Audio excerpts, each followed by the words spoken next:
Généralement, l'enfant commence à tracer au décours de la deuxième année, c'est-à-dire à partir d'un an, autour d'un an. Mais c'est vrai que parfois, quand il y a d'autres enfants qui sont un peu plus grands, avec qui côtoient, ils se mettent à imiter.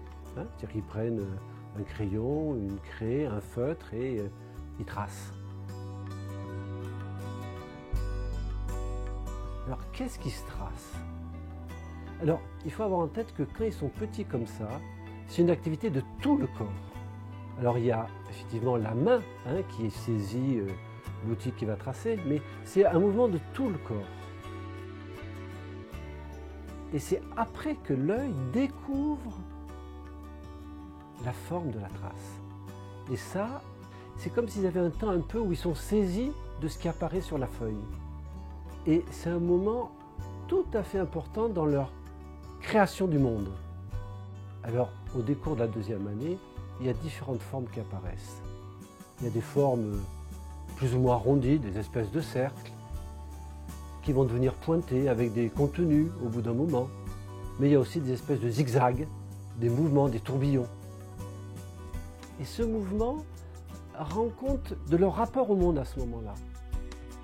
Et par la suite, il y a un changement qui va apparaître de façon radicale autour des 2 ans à peu près. Il s'annonce souvent par tout d'un coup des boucles qui se ferment, des espèces de ronds, et dans lesquels finalement l'enfant va pointer, mettre des objets, des petits ronds, des petits points. Et finalement, c'est un monde avec un intérieur, un extérieur, et puis aussi à nouveau des formes qui continuent comme des espèces de grands mouvements, mais comme si le monde s'organisait un peu différemment, avec une espèce de présence, absence.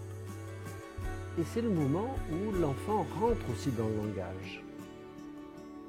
Et il va commencer à nommer de façon plus ou moins clairement. Et ces formes, au décours de la deuxième année, entre 2 et 3 ans, vont se diversifier.